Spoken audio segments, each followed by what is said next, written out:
Alam mo ba na kapag mahina ang pagkalalaki mo, magkakandaletse-letse ang buhay mo? Ganyan ang nangyari kay Adan. Sa video na ito, mas magiging biblikal ang pag-uusapan nating topic. Isang topic tungkol sa masculinity ng kalalakihan. Dito mo malalaman kung anong mangyayari sa isang lalaki kapag mahina ang pagkalalaki nito. At dito mo rin malalaman kung bakit ba may mga mahihinang lalaki at saan ito nagmumula.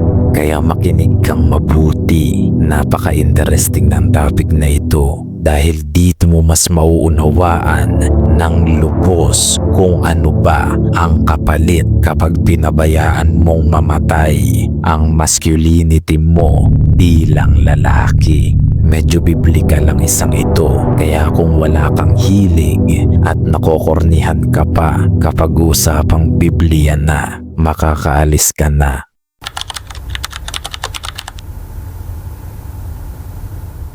Napansin mo rin ba na halos lahat ng mga kalalakihan sa panahon ngayon ay pahina na ng pahina ang pagkalalaki? Lumalambot na ng sobra at nalilimutan na kung paano ba magpakalalaki ni hindi na nga kayang umasta o tumayong lalaki sa isang relasyon. Ang daming nagiging supot at iyakin, mga walang kamalayan sa sarili nilang pagkakakilanlan. Nakakalungkot ito, ngunit wala tayong magagawa kung ganyan ang takbo ng mundo. Narito man ako para ibalik sa pagkakalihis ang landas ng mga kalalakihang ito. Ngunit iilan lang dyan ang makakaunawa ng ating adhikain. You see, sa panahon ngayon, ang isang average na lalaki ay punong-puno ng mga pang-brainwash ng social media at ang hanap niyan ay yung mga bagay na magpapalaki sa ego niya. Wala yang pakialam kung ito'y makakasama o makakasira sa kanya. Ang mahalaga lang sa kanya ay kung nabubus ba nito ang ego niya o hindi. Kaya ang nangyayari sa mga ganyan, nahuhulog sa mga maling aral, napapariwara ang buhay at tuluyang nasisira. Imbis na sa pag-unlad ng sarili, nauuwi sa pagkasira lang dahil sa mga maling katuruan na pinakikinggan. Modern men are becoming weak. Hindi na nila alam kung ano ba ang kahulugan ng masculinity. Akala nila na basta maangas at matigas ka, masculine ka na agad niyan. Katangahan yan.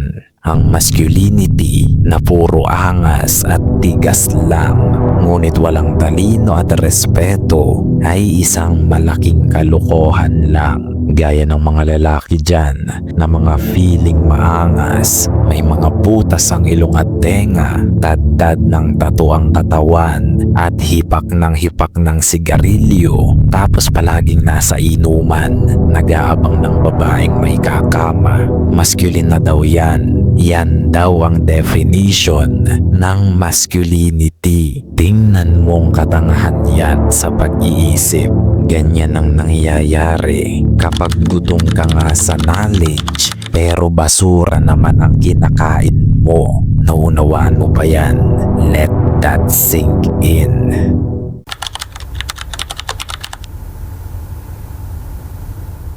Madalas nating pag-usapan sa channel na ito ang topic patungkol sa kung sino ba dapat ang naglilid o nagdadala sa isang relasyon at kung paano ba dapat itong gampanan ng nagdadala.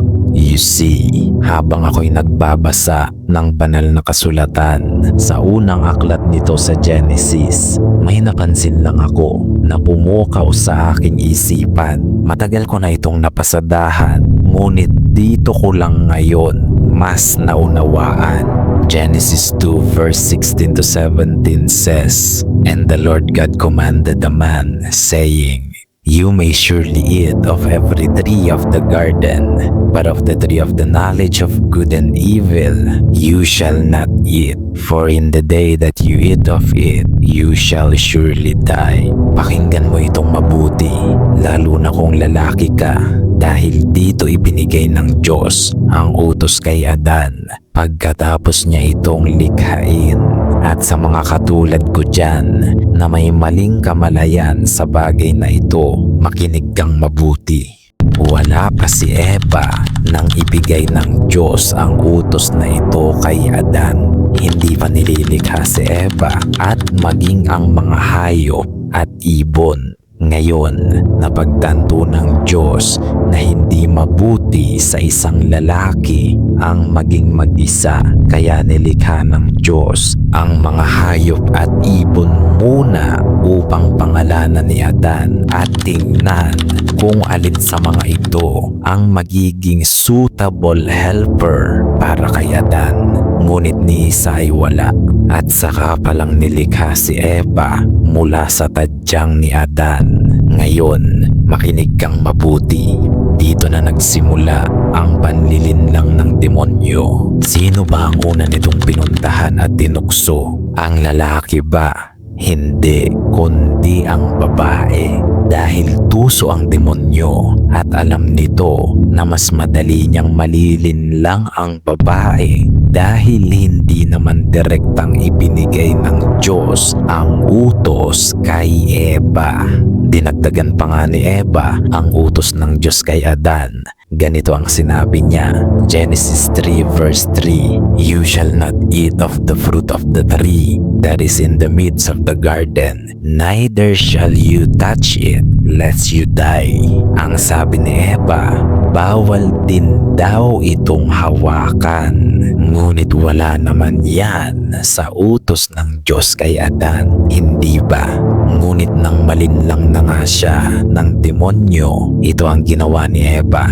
Genesis 3 verse 6, So when the woman saw that the tree was good for food, and that it was a delight to the eyes, and that the tree was to be desired to make one wise, she took of its fruit and ate, and she also gave some to her husband who was with her, and he ate. Pansinin mo kung anong ginawa ni Adan. Inutusan siya ng Diyos na huwag kainin yon. Ngunit mas nakinig siya kay Eva at walang pasimano'y tinanggap niya na lang ito at kinain ng ganun-ganun lang. Dito mo makikita ang kawalan ng tunay na pagkalalaki ng isang lalaki. Genesis 3 verse 12 says, The man said, The woman whom you gave to be with me, she gave me fruit of the tree, and I ate. Nang tanungin si Adan dito ng Diyos, sinisipan niya si Eva. Gayong ibinigay sa kanya ang utos, at nang makinig siya kay Eva, sinisisi naman niya ito sa huli. Ganyan na ganyan ang mga kalalakihan ngayon. Kulang sa accountability at pagiging responsable. Uunahin nilang magturo ng daliri para may masisi, at ganyan na ganyan din ang nangyayari sa mga kalalakihan ngayon. Dahil sa kakulangan nila sa pagkalalaki, paninindigan at prinsipyo, nagiging katulad sila ni Adan. Basta-basta na lang nagpapalinlang at nagiging sunod-sunuran sa kung anong sasabihin ng paligid nila. Hindi na nila kine-question kung bakit hindi na sila pumapalag at naninindigan sa tama. Kaya tingnan mo ang nangyayari, naliligaw at nahuhulog sa madidilim na realidad ng buhay. Huwag mo sanang tularan ang pagkalalaki ni Adan. Gayunpaman, marami ang makakapakinig, ngunit ilan lang ang makakaunawa. Hanggang sa muli.